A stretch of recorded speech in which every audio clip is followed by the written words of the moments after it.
Welcome to Leadership from the Trenches with Mike Berry and Nicole Swan. Welcome to Leadership from the Trenches. I'm your co-host, Mike Berry from Red Rock Research, and the other co-host is Nicole Swan with Perry Circle Consulting. And Nikki, who do we have to interview today? Well, we are pleased to have James Pizzola. He's a project manager with America First Credit Union. Thanks for joining us, James. Yeah, my pleasure. I'm really excited to be here with you guys. Well, why don't you start us off with talking about the work that you do, what your organization does, and I hear that you've done a really exciting product or project that we're excited to help you talk about as well. Yeah, thank you. So as you mentioned, I'm an IT project manager over at America's First Credit Union, and currently we have a lot of projects in the mix right now, all obviously financial based that we're trying to work on. And I am very excited to be part of that organization. I've really been excited to be somebody who's been a positive and value-bringing influence on some of the other organizations that I've been in. And yeah, as you mentioned, I have a book that I have recently written, so I'm happy and excited to talk about that. Before we get into your book, James, why don't you tell us a bit about your background, where you're from originally, and maybe some early influences of leadership in your life? Sure, yeah. So originally I'm from Southern California, Orange County to be specific. I lived out there for about 34 years, got a job offer out in St. Louis for Enterprise. Probably everybody knows Enterprise Rent-A-Car. I worked for a fleet division that they had, where instead of I need to rent a car for 1 or 2 days, this was I have a construction company and need 50 different heavy duty trucks. So that was the division that I worked for, and I worked there as a business analyst, a product owner, and a product manager. And then when COVID hit, we had the opportunity to move from Missouri to Salt Lake City, Utah, and here's where I reside now. And it's been great. Being able to see the mountains out the window is really a plus. It is fantastic. We're glad you're here. Yeah, thank you. We thought we'd do a two-part interview, James. This part one would be about you personally and your background and in leadership influences and how you came about to feel the need to write a book like this, and maybe you could describe kind of the managerial leadership concept, and then the part two would be more about the contents of what's in your book. You've got 10 really good points in here for leadership so why don't you tell us a little bit about what inspired you to write a book like this? Oh, that is a great question. So what inspired me to write this book was all of the knowledge that I had and all of the experiences that I've had over the course of my career, and just a little bit of background on me. I have over 15 years of business analysis, product management, and product owner experience in various different IT shops, and it's kind of a wide range of industries, anywhere from fleet management, as I mentioned, healthcare, banking, financial, advertising. So I was trying to take all of the things that I had experienced over the course of these different environments and the managers that I had to interact with on a daily, weekly, monthly basis from all different types of levels. And I tried to distill that down into what are the things that I felt the good managers did well, and let's put it this way, the managers that had some areas for improvement, what could they do better? That's what inspired me to write the book. So it sounds like you had kind of a top-down approach where you could kind of see the results on a broad level with your business analysis and project management, and from that you were able to kind of see patterns of success and patterns of we'll say less effective patterns. Yeah, that's exactly right. Oh, great. Okay, well, so at what point did you think that it would be a good idea to put all this into a book?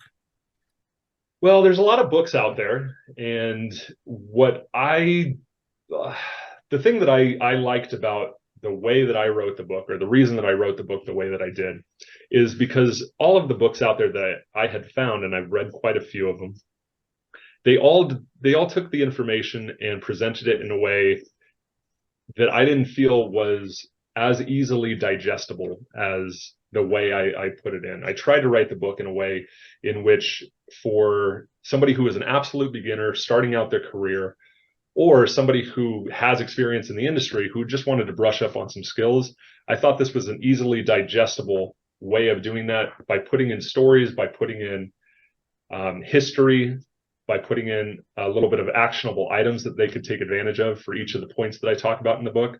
That's really why I wanted to get it out there. Thinking about your leadership journey, what kind of mentorship or education did you have to help you step into that leadership role? Yeah, great question. So I think one of the big influences in my life when I was growing up certainly was my dad. He was a great leader of our family, and he taught me a lot of skills in how to communicate with people, how to be outgoing when certain things would happen, how to adapt and move forward, even if challenges did present themselves. So he was probably my earliest mentor, if you will, or inspiration. That's good. And then as I went through my business career, and even my personal life, I found that there's a lot of times that people need to, or look to somebody to show them what to do or tell them what to do, and doing that in a way that can guide people down a path that you think is right after expressing your views and talking with them of what their thoughts are and getting feedback, because that's obviously a very big thing for a leader to be able to do, is take that input from their either subordinates or friends or coworkers, and then be able to project a plan out and a vision. Yeah, that's a skill. It's a hard thing to do. Yeah, agreed. James, how would you define managerial leadership? Are there different kinds of leadership, and managerial is a certain kind? Yeah, so managerial leadership it's about inspiring and influencing people in a way in which they can excel, and bringing out the best of those folks in order for them to realize their potential. And I think that's one of the things that really good managers do, is provide a roadmap in which other people can be successful, and leading them down that path. So not necessarily a dictatorial type of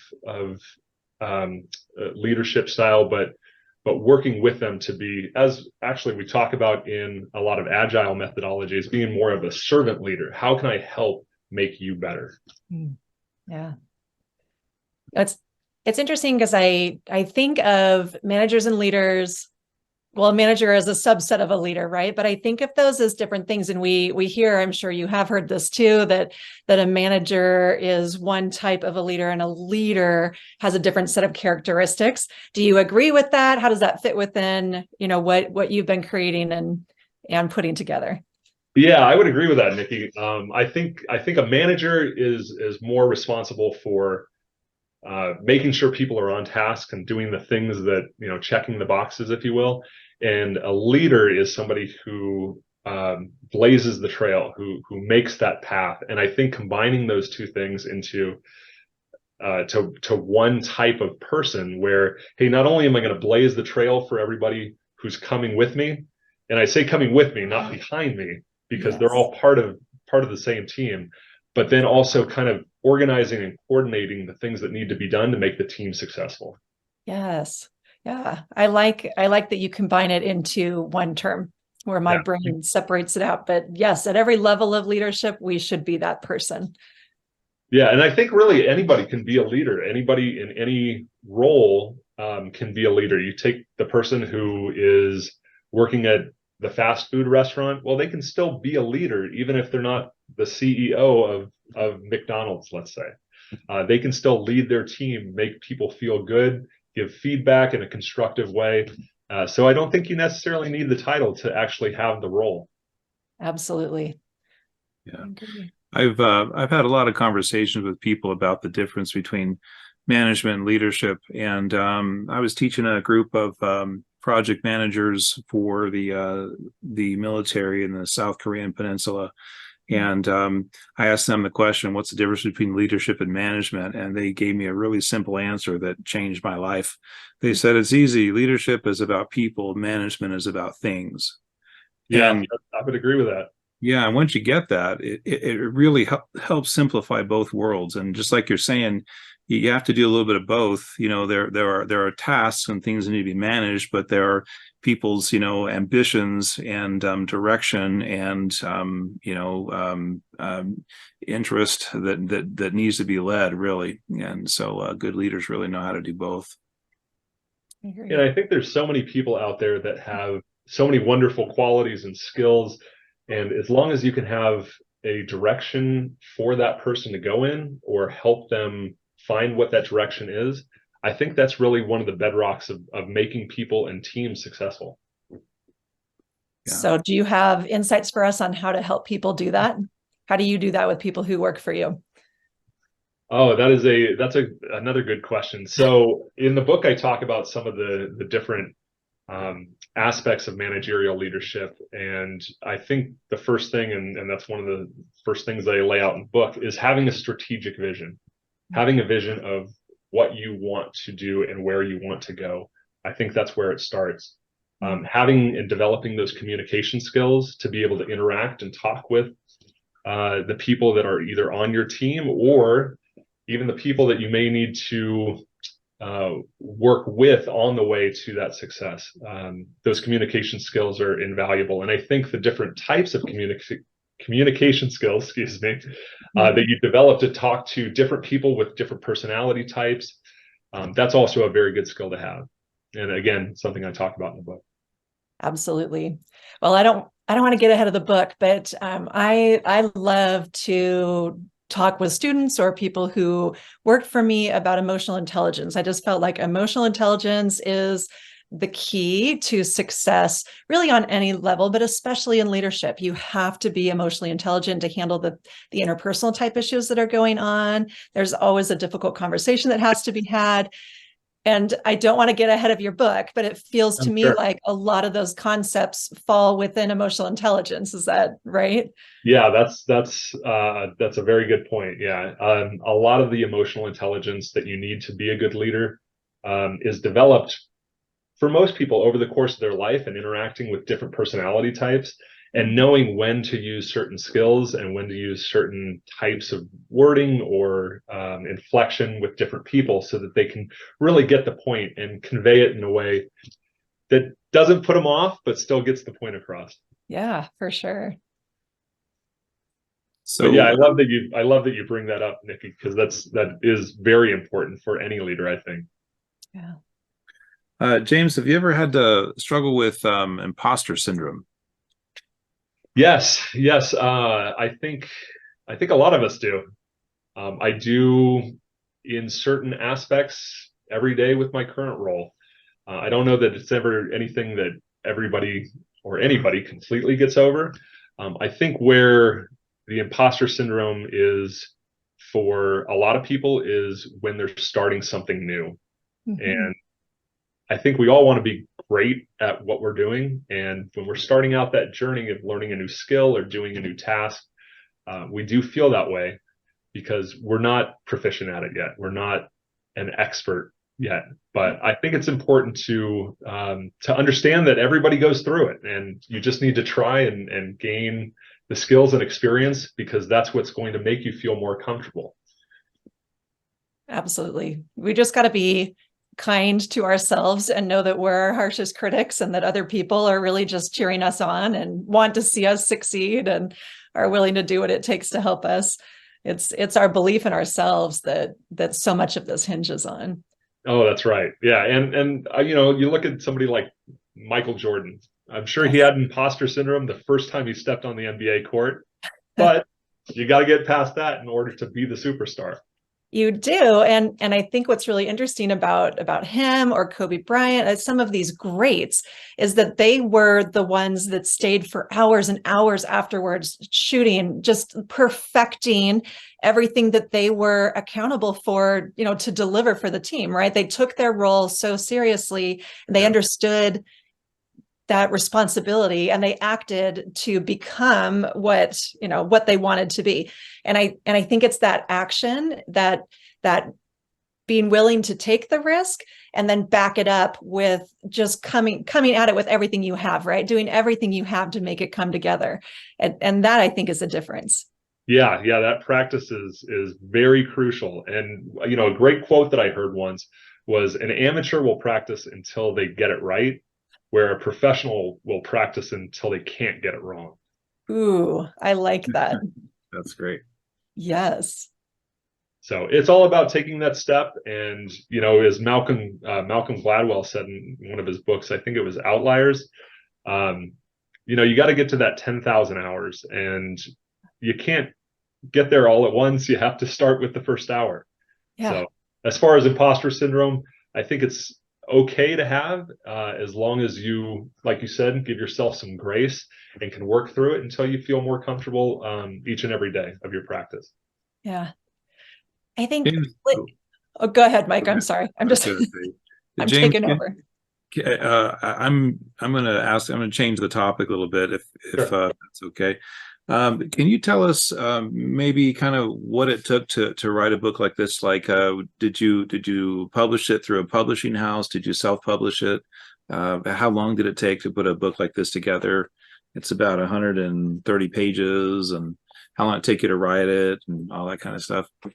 Yeah, so it took, I would say, from start to finish, it probably took about 7-8 months for me to start gathering my thoughts on the concept, start putting in an outline of what I wanted to cover.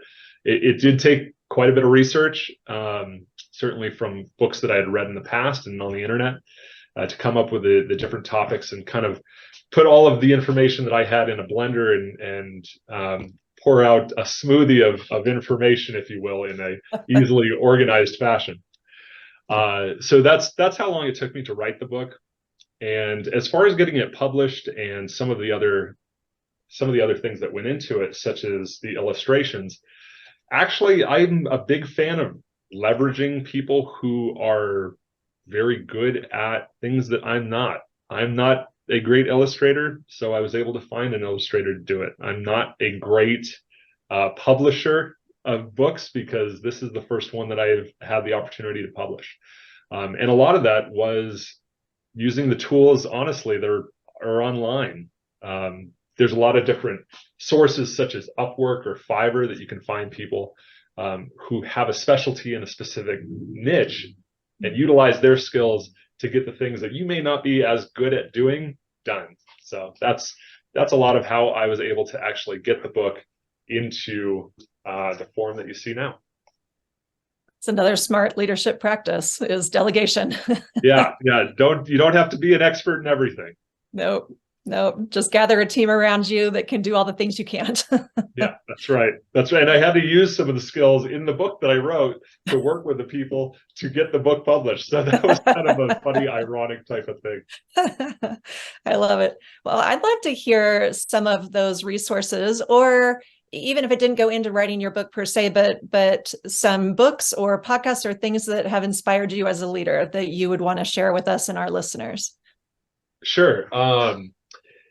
Yeah, there's a wide variety of books. I wish I had this all drawn out already. I have it on my Audible right now, the different books that I kind of sourced from. But yeah, Gary Keller's the one thing. I think it was Gary Keller that wrote that one. That was a big inspiration. There's a couple of other ones, and I'm blanking right now because I'm on the spot. But I can certainly get you a list of some of the things that I took inspiration from. Let's talk about that next week, because that'd be great. Okay, that sounds good. I'll make sure I'm prepared. Well, I didn't prep you with that question, so. James, so what about challenges being a leader? There's sometimes you have difficult employees, or even a difficult senior person that you have to report to. Do you have any past experience dealing with something like that in a manner that was effective that you could talk to us about? Yeah, I would say the things, and I'm actually working on that challenge right now with somebody that I work with. And I think it's just a little bit of a personality difference. I don't want to say clash because I think that's a little bit of a harsh word to use. I think empathy and understanding are really those things that come into play when you're dealing with somebody who you don't necessarily initially click with. Mhm. So understanding where they're coming from and the experiences that they may have had in their past, and empathizing with why they're presenting something the way they are, or why they're passionate about a particular thing that may or may not feel like it has relevance at the moment for, in my case, a project that I'm working on.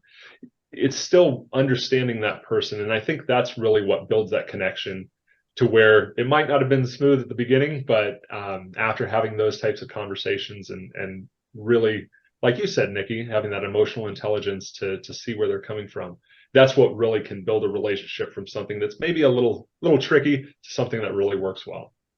I think you're describing the essence of emotional intelligence. And it sounds easy, and it's actually really hard to do, to come to somebody with that empathy and compassion when you're pressured and you've got to get a project done, or, something Yeah. happened that maybe personally, caused some harm or something. Underlying that, and a concept that I found to be a game changer for me is just that belief that the other person is doing the best they can, right? That they also want to do their work well, and they're doing it to the best of their abilities. And if we can just believe that, like, that's kind of where that empathy for me comes in, when I can sit with that and believe it. Yeah, I would agree. And realizing what skills they have and pointing them in the direction where their skills are going to be the most valuable. Yes. I think it was Albert Einstein who said, if you try and tell a fish, or it was something like this, and I'm paraphrasing, so I apologize if it's not the exact quote, but if you try and tell a fish what it's like to fly, he'll always think he's a failure, or it was something along those lines, or teach a fish Yes. to ride a bicycle, something like that. But Yeah. again, if you have a fish, let him swim. If you have a bird, let it fly. So utilizing those skills for people, I think, is important. And again, that's such a leadership savvy skill to have, to be able to look at your team and say, here's where people excel, and then let them go for it, Yeah, agreed. I remember when I became a new manager, one of the big eureka moments I had was learning that different people are good at different things, and that's great. And so what you want to do is place the person that's most tuned for this role doing this, and other people doing other things that they're tuned for. And I think Frederick Taylor had a term for that. He called it personal coefficient. Everybody has their own personal coefficient for any particular role you want to put them in, and some people, they're really tuned to it, and some people are not, and they just really need to be doing something else. Yeah.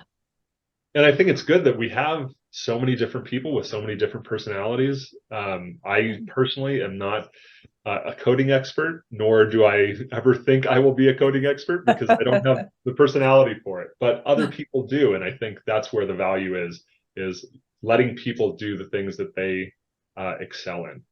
Absolutely. So one of the challenges that comes up, and this kind of goes back to the content of your book and what you were seeing and why you wanted to write this, is that often people are excellent in the role that they're in, and then they get promoted to leadership because they perform so well in that functional area, right? And then all of a sudden they're in leadership, but that is not their thing, right? Or they have no training to support them being successful in a leadership role, that kind of thing. What is your advice to those types of people? And I know we'll talk about it a lot more next week with your book, because I feel like it just is geared towards this situation, but just as a high view, what's your advice there? So I think that's something that a lot of enterprises struggle with, because I think sometimes they identify the top performers and think, well, if you're performing well in, like you said, in your current role, you'd probably make a great manager. And it's a completely different skill set that you need to manage people, as opposed to do a particular job or task.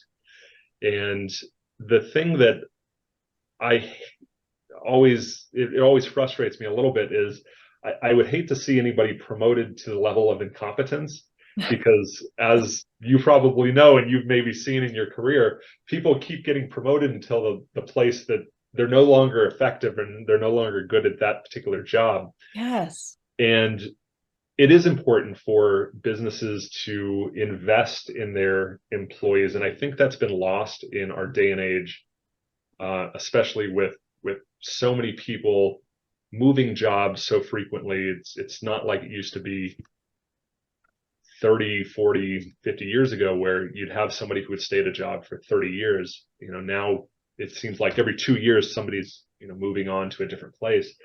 And I think if you were to invest in those employees and invest in those, in this case, leadership trainings, you would have people who are more invested in your company, as opposed to how far can I get before I move to the next place.